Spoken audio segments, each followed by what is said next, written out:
यहाँ पर द विषय में वीडियो अपलोड किया गया है, आपने देखा होगा और आप काफ़ी हद तक आप समझ गए होंगे द का यूज़ कहाँ होता है। पर चलिए थोड़ा और देख लीजिए और इससे आपको और अंदाज़ा लग जाएगा कि द का यूज़ कहाँ होता है, आप कहाँ कर सकते हैं। ओके, वीडियो पूरा देखिएगा और हर वीडियो आपके लिए इम्पोर्टेंट है। अगर आप स्टार्ट कर रहे हैं तो ये आपके लिए काफ़ी हेल्पफुल होगा, इसलिए देखिए यहाँ पर देखते जाइए। द का प्रयोग विशिष्ट या फिर खास चीज़ों, व्यक्तियों या स्थानों के लिए किया जाता है। कोई भी चीज़ साफ अगर कहें तो जब कोई चीज़ खास होती है तो उसके लिए आप द का यूज़ करते हैं। ओके, जैसा कि ए और एन का यूज़ आप कब करते हैं, जैसे कोई चीज़ खास नहीं है, कोई लड़का है पर कोई लड़का है, आपको नहीं पता कि राम है कि श्याम है कि मोहन है। ओके, इस तरह से माने जो पर्टिकुलर नहीं है, खास नहीं है, उसके लिए आप द का यूज़ नहीं करते। जब खास हो जाता है कोई चीज़ तो आप उसके लिए द का यूज़ करते हैं। यही यहाँ पर कहा जा रहा है। जब आप किसी ऐसी चीज़ के बारे में बात कर रहे हैं जिनके बारे में श्रोता पहले से जानता है, माने सुनने वाला पहले से जानता हो, या जिसके बारे में आप विशिष्ट रूप से बात कर रहे हैं, तो द का प्रयोग, द का उपयोग करें, द का उपयोग किया जाता है।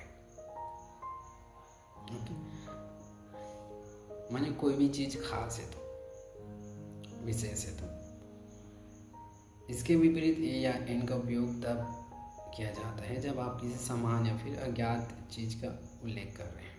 माने कोई भी सामान्य चीज़ है, एक लड़का है सामान्य सा, या फिर एक गाय है सामान्य सी, तो वहाँ पर आप क्या करेंगे, द का यूज़ करेंगे? नहीं, देयर वाज, वहाँ पर एक गाय है, देयर इज अ गाय, there is a cow, A का यूज़ करेंगे। पर अगर वही, अगर आप जानते हैं, आपके जिसके बारे में आप बात कर रहे हैं वो गाय के बारे में, अगर आपके श्रोता जानते हैं, श्रोता जो सुन रहे हैं वो जानते हैं, तो आप क्या करेंगे, द का यूज़ करेंगे। तो इस तरह से कोई भी चीज़ें जो आपके लिए पर्टिकुलर हो जाता है, जो खास हो जाते हैं, तो उसके लिए आप द का यूज़ करते हैं। यहीं पर ये चीज़ें कहा गया। उदाहरण के लिए देख लीजिए, यहाँ पर द बुक, वह किताब, यहाँ द का उपयोग किया गया है क्योंकि यह किसी विशिष्ट पुस्तक जिसे श्रोता जानता है या फिर जिसके बारे में बात की जा रही है को संदर्भित करता है। माने अगर आप द बुक कहें तो इसका मतलब है कि आपके जो श्रोता हैं, जो सुनने वाले हैं, वो जानते हैं कि कौन सी बुक की बात की जा रही है, या फिर इसका जिक्र आपने पहले किया है। मेरे पास एक बुक है, अगर मैं कहूँ मेरे पास एक बुक है और वह बुक लाल है, तो first how can I say, I will have to say that I have a book and the book is red. वह बुक लाल है अगर मैं कहूँ तो जब भी कोई चीज़ विशिष्ट हो जाता है, कहें तो परिचित हो जाते हैं, तो वहाँ पर आप द का यूज़ करते हैं।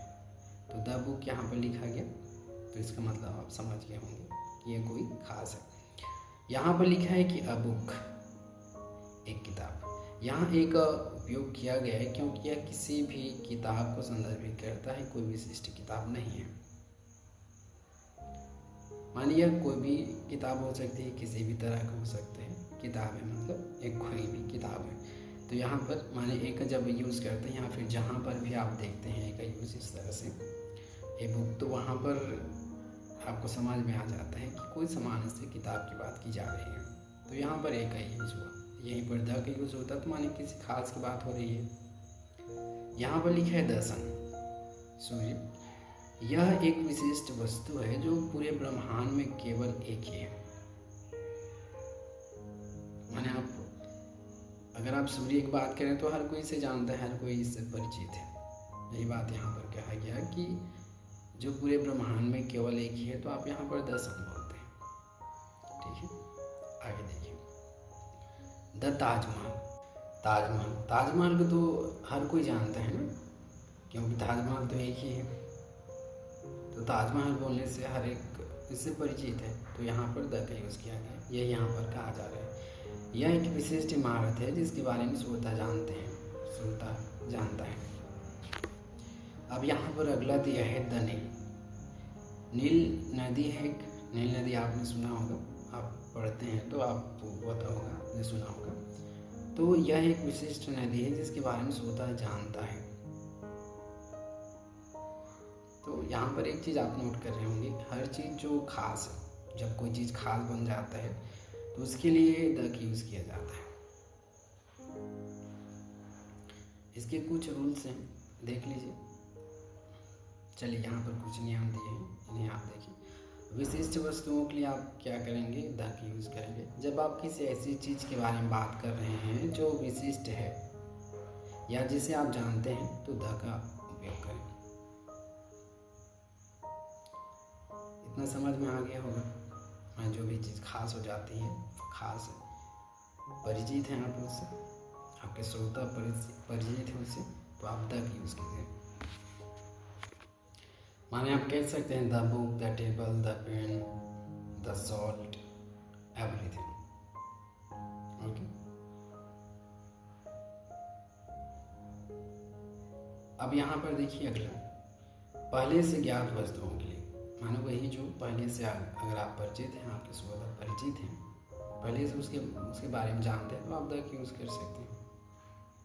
यदि आपने पहले किसी वस्तु को उल्लेख किया है और अब उसी वस्तु के बारे में दोबारा बात कर रहे हैं तो द का उपयोग करें। जैसा कि मैंने कहा था कि कोई गाय है जिसके बारे में आपके जो श्रोता हैं, जिसके साथ आप बातचीत कर रहे हैं, वो जानता है। या फिर आप कोई चीज़ें लिख रहे हैं, वहाँ पर आपने पहले उसका उल्लेख किया है कि मेरे पास एक गाय थी, मेरे पास एक गाय थी और वह लाल थी। तो दूसरा, तो पहले आपने उसका जिक्र किया, एक गाय थी, I had a cow and she was red and the cow. यहाँ पर आगे बात करेंगे तो आप द काउ बोलेंगे। पहले आपने आई हैड अ काउ पहले, उसके बाद अब जितना भी काउ आप बोलते जाएंगे, इधर लिखते जाएंगे, तो वो द का यूज़ करेंगे आप। पहले आपने क्या किया, अ का यूज़ किया, माने ए का यूज़ किया। तो यही है जिसके विषय में आपने पहले उल्लेख किया है। अगर आप और अब उसी वस्तु के बारे में दोबारा बात कर रहे हैं तो द का उपयोग करेंगे, और वह ऐसा किया जाता है। अब यहाँ पर आके देखिए, एक वचन और बहुवचन संज्ञाओं के साथ, माने द का उपयोग एक वचन और बहुवचन दोनों संज्ञाओं के साथ किया जाता है। माने चाहे एक व्यक्ति की आप बात करें, चाहे अधिक व्यक्ति की बात करें, चाहे एक वस्तु की बात करें, चाहे अधिक वस्तुओं की बात करें, तो सभी के साथ आप कर सकते हैं किसका यूज़, द का यूज़। ध्यान से सुनते जाइए, सभी चीज़ें आगे चल करके आपके टेस्ट टाइम में जोड़ा जाएगा, वहाँ पर पूछा जाएगा। और ये तो आसानी है, आप समझ गए होंगे क्या कहा गया।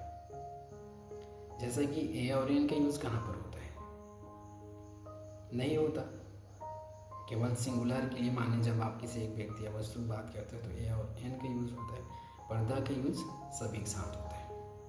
क्लियर। आगे देखिए, नदियों, पहाड़ों और महासागरों के नाम के साथ द का यूज़ होता है। द का उपयोग नदियों, पहाड़ों और महासागरों के नाम के साथ होता है। जैसा कि आपने देखा था नहीं, द नील, नील एक नदी है, खास नदी है, तो वहाँ पर द का यूज़ किया गया। यही चीज़ें हैं जो यहाँ पर कहा गया, नदियों हो, पहाड़ हो, महासागर हो, तो वहाँ पर द का यूज़ आप करेंगे। अब आगे देख लीजिए, ऐतिहासिक इमारतों, स्मारकों और संग्रहालयों के नाम के साथ द का उपयोग के साथ द का उपयोग ऐतिहासिक इमारतों, स्मारकों और संग्रहालयों के नाम के साथ किया जाता है। यहाँ पर भी आपने यही देखा, मान वही जो पिछले समय आपने देखा, एक उदाहरण है यहाँ पर द ताजमहल ऐतिहासिक इमारत है। तो इस तरह जो इमारतें होती हैं उनके लिए भी आप द का यूज़ करते हैं। तो यहाँ पर अगला इसका नियम है, या फिर कहें तो रूल्स है, समाचार पत्रों और पत्रिकाओं के नाम के साथ द का उपयोग समाचार पत्रों और पत्रिकाओं के नाम के साथ किया जाता है। तो आप कहीं पर भी जब आप न्यूज़पेपर पढ़ेंगे तो वहाँ पर लिखा हुआ होगा, द यूज़ होगा। जब आप कोई भी समाचार पत्र या पत्रिका के जो नाम होता है वहाँ पर आपको देखने को मिलेगा। ठीक है, तो इस तरह से आपको काफ़ी अब अंदाज़ा लग जाएगा कि यहाँ पर आप द यूज़ कर सकते हैं, जहाँ पर आप द यूज़ नहीं करेंगे। यहाँ पर कुछ अपवाद भी हैं, यह भी आप देख लीजिए। कुछ मामलों में द का उपयोग नहीं किया जाता है। कौन से? पहला है सामान्य संज्ञाओं के साथ।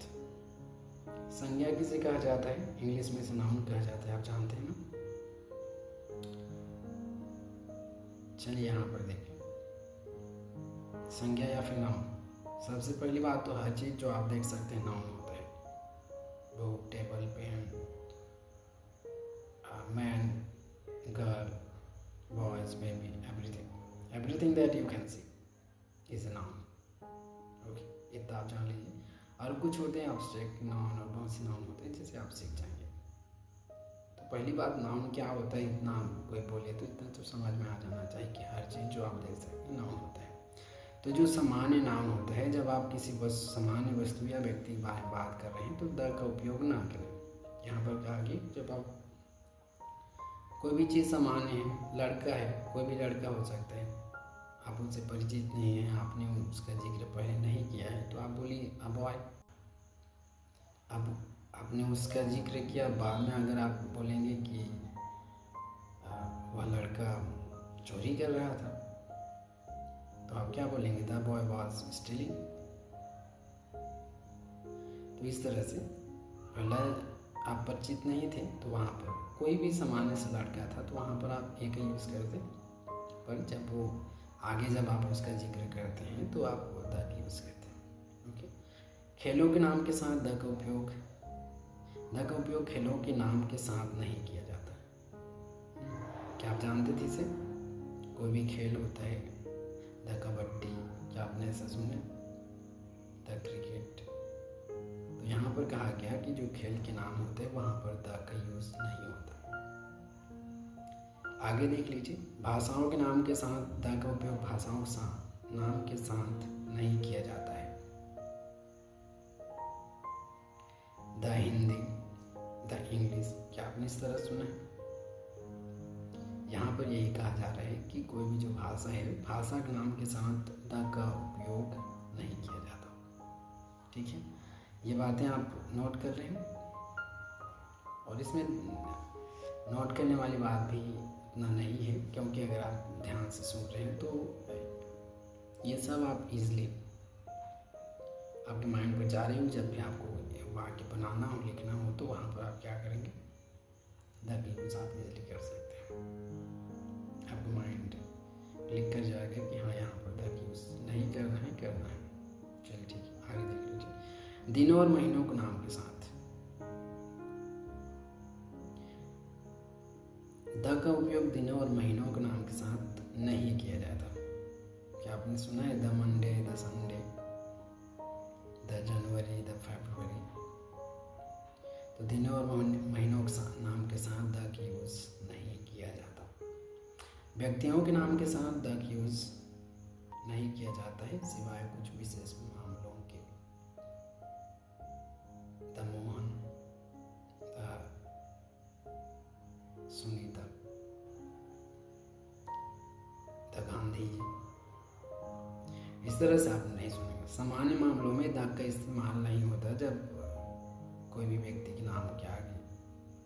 ठीक है, पर कुछ मामलों में होता है, कुछ ऐसे समय होते हैं जब विशेष हो जाता है तो वहाँ पर आप द की यूज़ करते हैं। आगे आप सीख जाएंगे।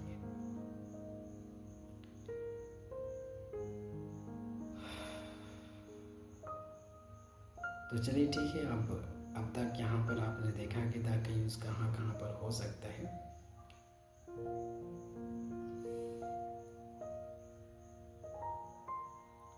अब आपको काफ़ी अंदाज़ा लग जाएगा यहाँ पर कि द का यूज़ आप कहाँ पर करेंगे, कहाँ पर यूज़ होता है, कहाँ पर नहीं होता है। अब आप काफ़ी अपने आप को कॉन्फिडेंट महसूस करेंगे कि आपको द का यूज़ आता है। तो चलिए ठीक है, आप वीडियो जरूर देखते रहिए, हर वीडियोस को बना करके हर वीडियोस को जरूर देखिए, और जितने भी अगर आपको कुछ सेंटेंसेस दिए जाते हैं तो उनको बना करके जरूर देखिए। आप चाहे तो इन सबको नोट कर सकते हैं, नोट आपको करनी ही चाहिए। तो चलिए ठीक है, आपने द कीवर्ड्स तो सीख लिया आज, और कितना सीखा है वो तो आपको टेस्ट टाइम में पता चलेगा, कितना आपने ध्यान से सुना है, कितना आपने देखा है। तो मिलते हैं अगली वीडियो में, तब तक अपना ख्याल जरूर रखिए, और अगर आपने चैनल को सब्सक्राइब नहीं किया तो सब्सक्राइब जरूर कर लीजिएगा, ताकि आप अपनी इंग्लिश आसानी से इम्प्रूव कर पाएँ। So it's all.